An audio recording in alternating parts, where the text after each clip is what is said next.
Hi, my name is Pat O'Connor, and this is the 7th video in the National Mortgage Exam tutorials. Starting with this video, the policy for free practice quizzes is changing. There were 6 videos on federal law. You've had plenty of time to get used to me, to see the free quizzes, which are still available. That you can still download all of those the way just clicking on the link that I give you at the end of the video. But going forward, it's only going to be open to subscribers whose names I can see as subscribers to my channel. So if you tend to do things anonymously, you're going to have to come public for your first request, because I need to see a name so that I know you're a valid subscriber. Once I have your name, you are on my spreadsheet, and you can go back to being private, and I'll have the email address so I will know that it's you. Okay?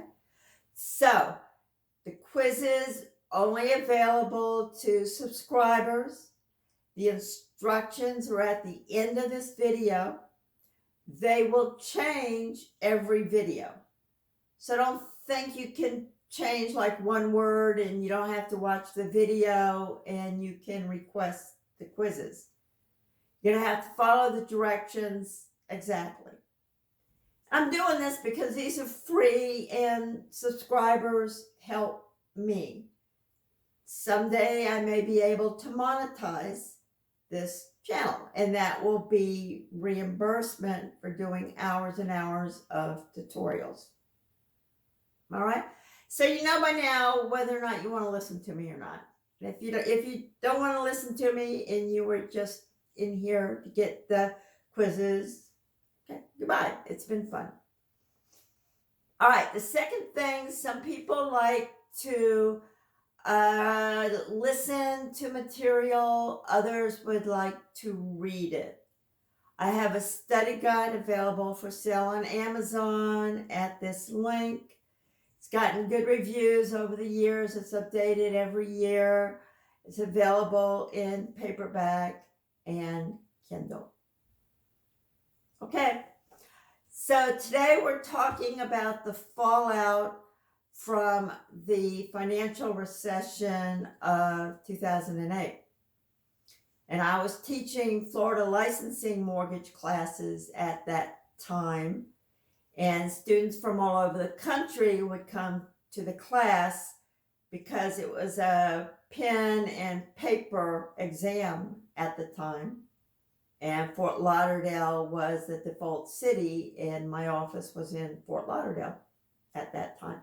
So I had lots of people every month flying in from all over the country. And every week they would have stories about the next lender who went under. It was terrible. Lots and lots of people lost their jobs. They had to change careers. It was an unholy mess. And part of the reason was they were giving away money. I personally got a loan just on the basis of my Social Security number. And they checked my credit. That was it. No work history, no income, no savings, no nothing. Just my credit score.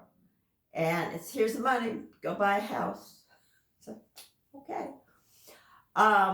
And so that went on. There's a lot of that. There was also a problem with mortgage brokers and appraisals. I know one company in particular, they had big signs in the baseball stadiums, use us.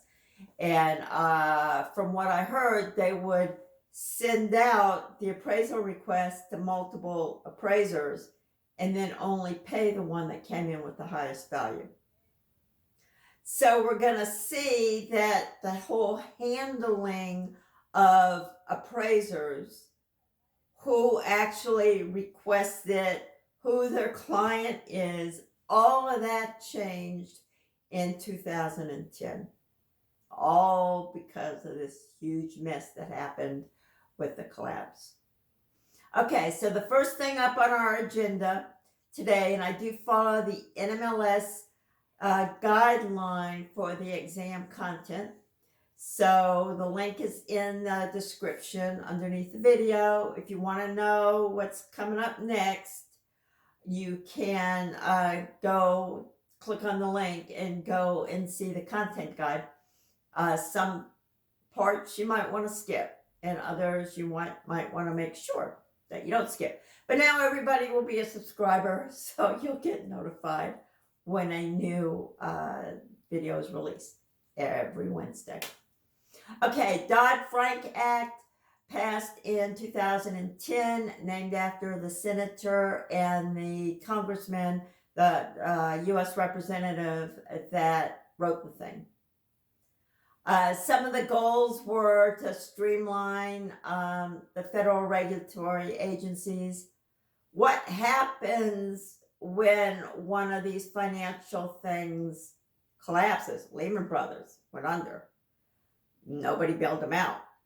Who handles all of that? Banks went under. Who handles all of these massive bank failures? Okay. They have to provide more protection for consumers. Did you not see that this was an adjustable rate loan that you had to pay attention to if interest rates were going up? It improved the oversight of financial companies. Some of them had these hybrid mortgage products that nobody understood what the heck they were doing. You had insurance company selling mortgage-backed securities.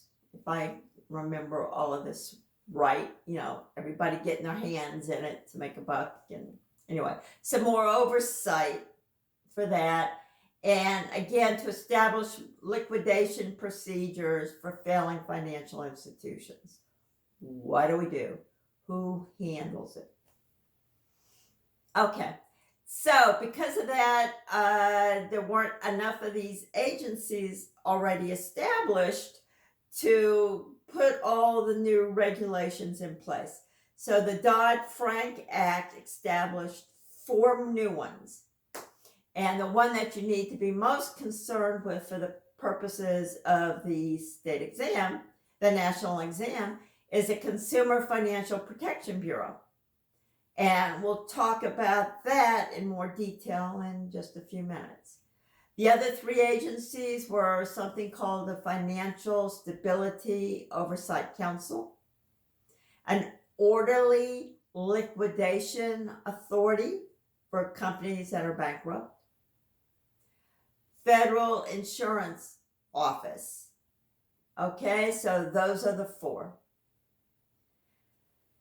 So we have 3 areas that needed attention. We had the refinancing that mortgage brokers would go out and churn refinances for individuals who either trusted them to have their best interest in mind, even though they were charging APRs higher than the average, or they weren't literate enough to understand what was going on, that if you got an 1/8%, 1/4% improvement on the interest rate, maybe you shouldn't refinance every 6 months because of the refinancing costs.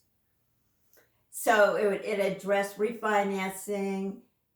It addressed the whole appraisal mess being manipulated by the mortgage brokerage companies, and the legal oversight of the federal laws and regulations. Things were out of control, things had to change. Okay, so the first one of these is the refinancing. And one of the things that they said was if you're going to refinance a higher price mortgage, and a higher price mortgage is one in which the lender is charging a higher interest rate than the average prime rate. The average prime rate is what a group of banks would charge someone with good credit for that kind of a loan. And that would be prime rate. People that have good credit, this is the rate that we're going to give them. And then we average out whatever group this is that we use to come up with our average prime rate. So if you're going to charge more than that, you can't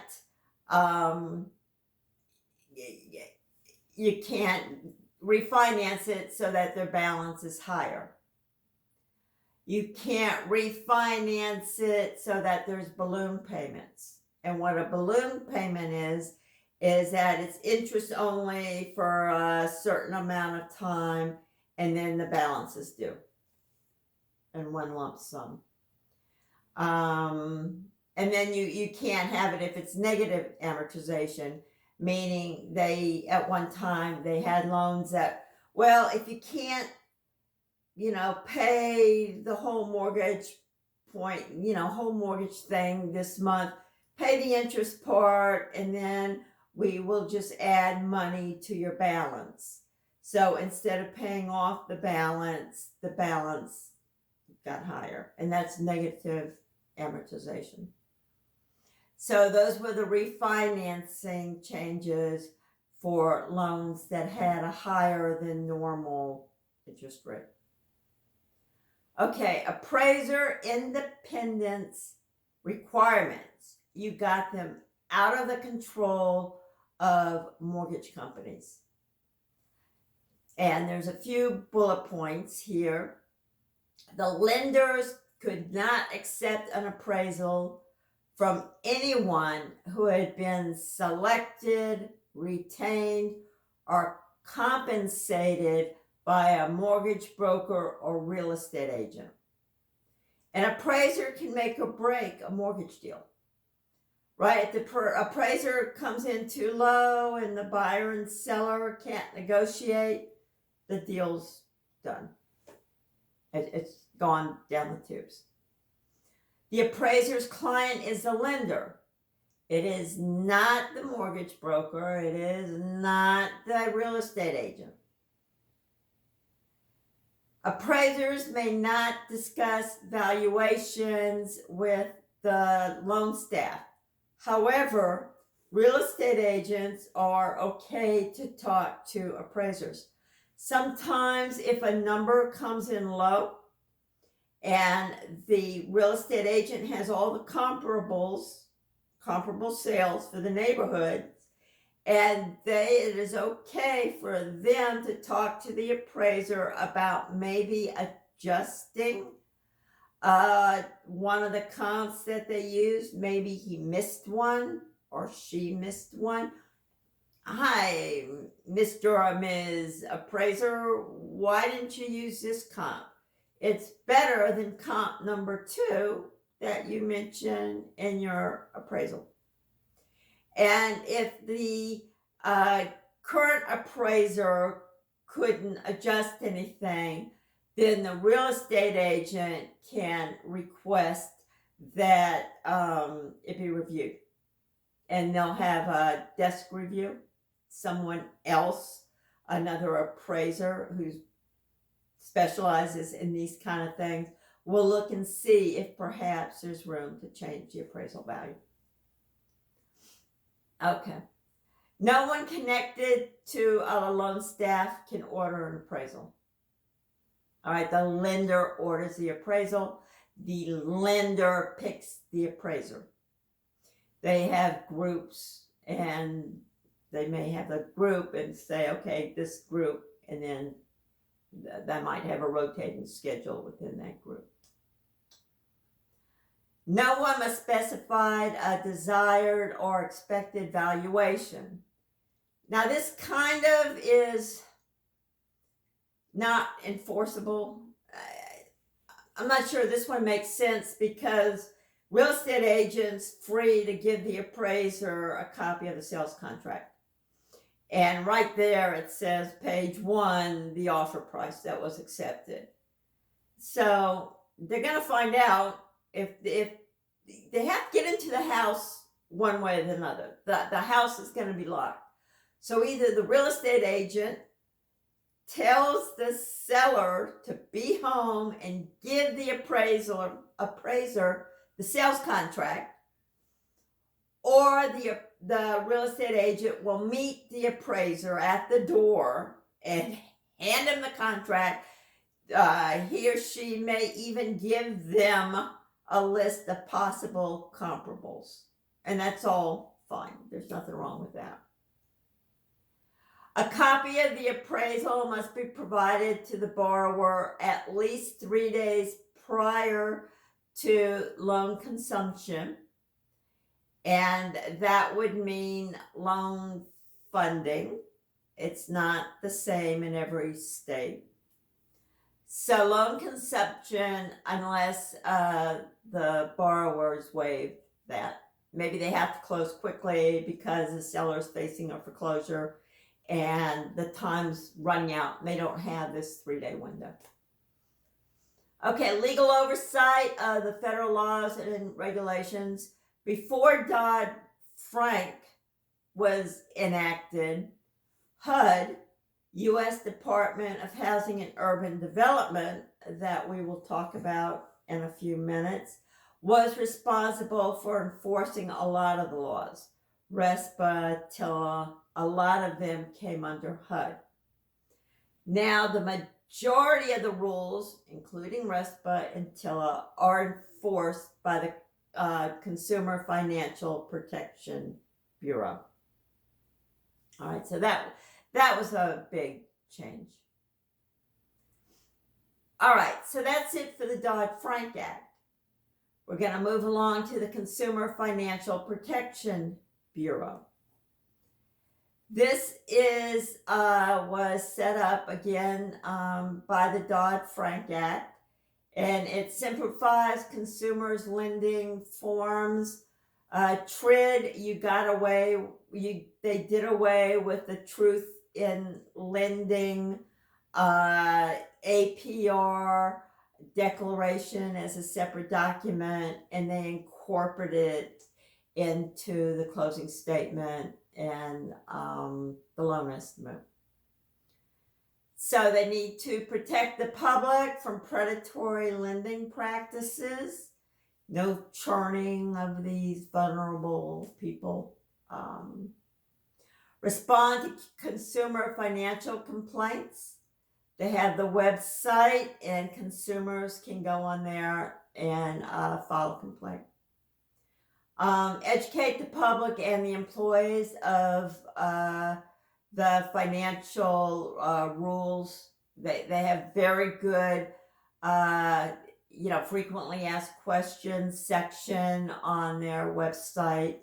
They have a good explanation of some of these federal laws, much better than if you go to the Federal Trade Commission and read them where it's all legalese.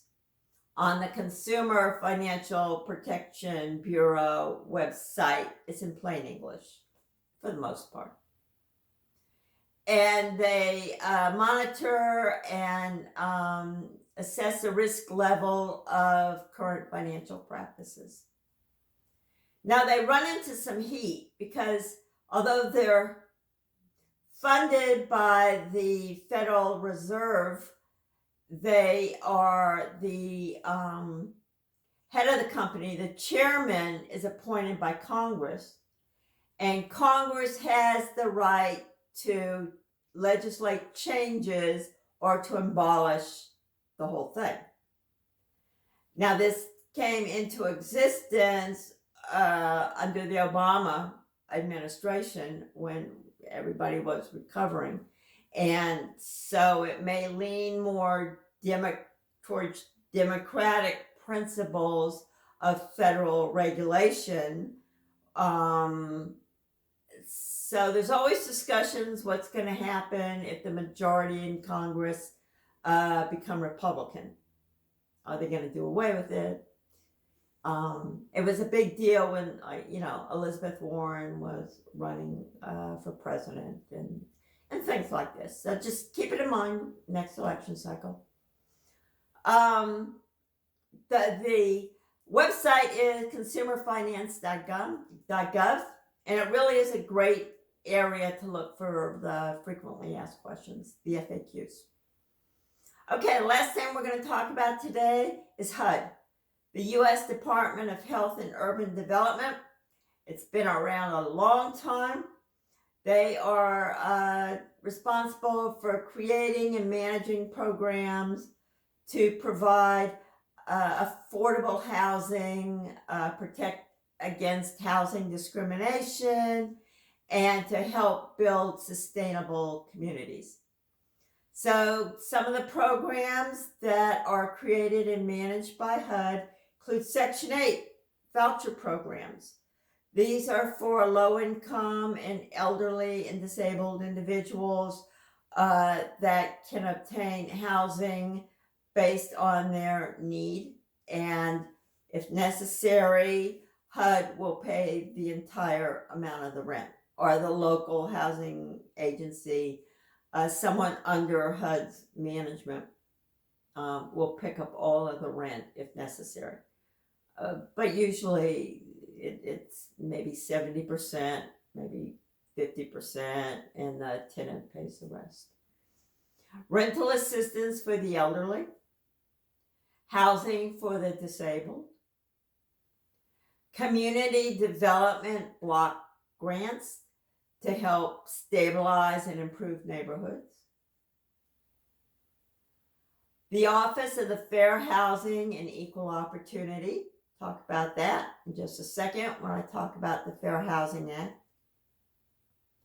FHA loans. Later in this tutorial series, we'll talk quite a bit about FHA loan. FHA loan is an administrative unit within HUD, and their loans are primarily for people with lower income, maybe lower credit scores than those that would qualify for conventional loans.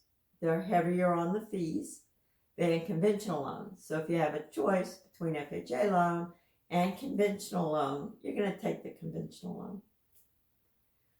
And they are also responsible for the Government National Mortgage Association, or Ginnie Mae. We are also going to talk about Ginnie Mae later on in this tutorial series. In short, they guarantee if you buy a Ginnie Mae mortgage-backed security, you will not lose money. And you can buy these in a brokerage firm. They're listed like on the stock exchanges. And what it is, they will bundle up the government loans, the VA loans, these FHA loans, the farm loans, and these are all either 100% insured, like FHA, or partially guaranteed, like the farm loans and the VA loans. And Ginnie Mae's will guarantee that you will not lose money if all of a sudden people stop paying the rent, and that's where the income stream comes for mortgage-backed securities, people making their monthly payments. Okay, so that's HUD. It's big, it's good, it's helped an awful lot of people with their housing needs. Fair Housing Act. This is to fight discrimination, to control for it. If you think you have been the victim of discrimination, you can contact them. I think they request that you contact the regional office here in Florida. I believe that's in Atlanta. Protected classes are race, color, religion, sex, and this includes sexual orientation and gender identification. National origin, disability, includes HIV and AIDS, and familial status. Those are the protected classes. HUD is responsible to enforce them. If you file a complaint, they may send in undercover investigators. Real estate agents get in trouble all the time, and they can get fined for saying, this property is located in a family-friendly neighborhood. That's a fair housing violation, because you're kind of implying they're trying to get families into the neighborhood, and it's discriminating against singles. Walking distance to a church, walking distance to a synagogue, any of that is a fair housing violation, because it's perhaps could be considered discriminatory against people who cannot walk. So there's a line, and you will have people searching through these and filing lawsuits. So if you're a mortgage lender and you're doing ads, maybe you're working with a real estate agent and you're splitting the costs and stuff for ads, be really careful. You don't want to be part of an ad that could be a fair housing violation. Okay, so right about now, the link and the description of how to ask me, get in touch with me to request the download link for the quiz is right above here. Please follow it exactly. I need to know that you actually at least came to the end of the video, and that you are a subscriber, and that your name matches, your subscriber name. All right. You will also see now links to 2 other of the videos in the series. I invite you to explore. You can go to the channel. The link is in the description if you want to see all the videos. So that's it. Next week, we will be talking about the uniform content, including the SAFE Act. And that may be a multi-part series, as well as the federal rules ended up to be. Okay, thank you. I'll see you next Wednesday. Bye.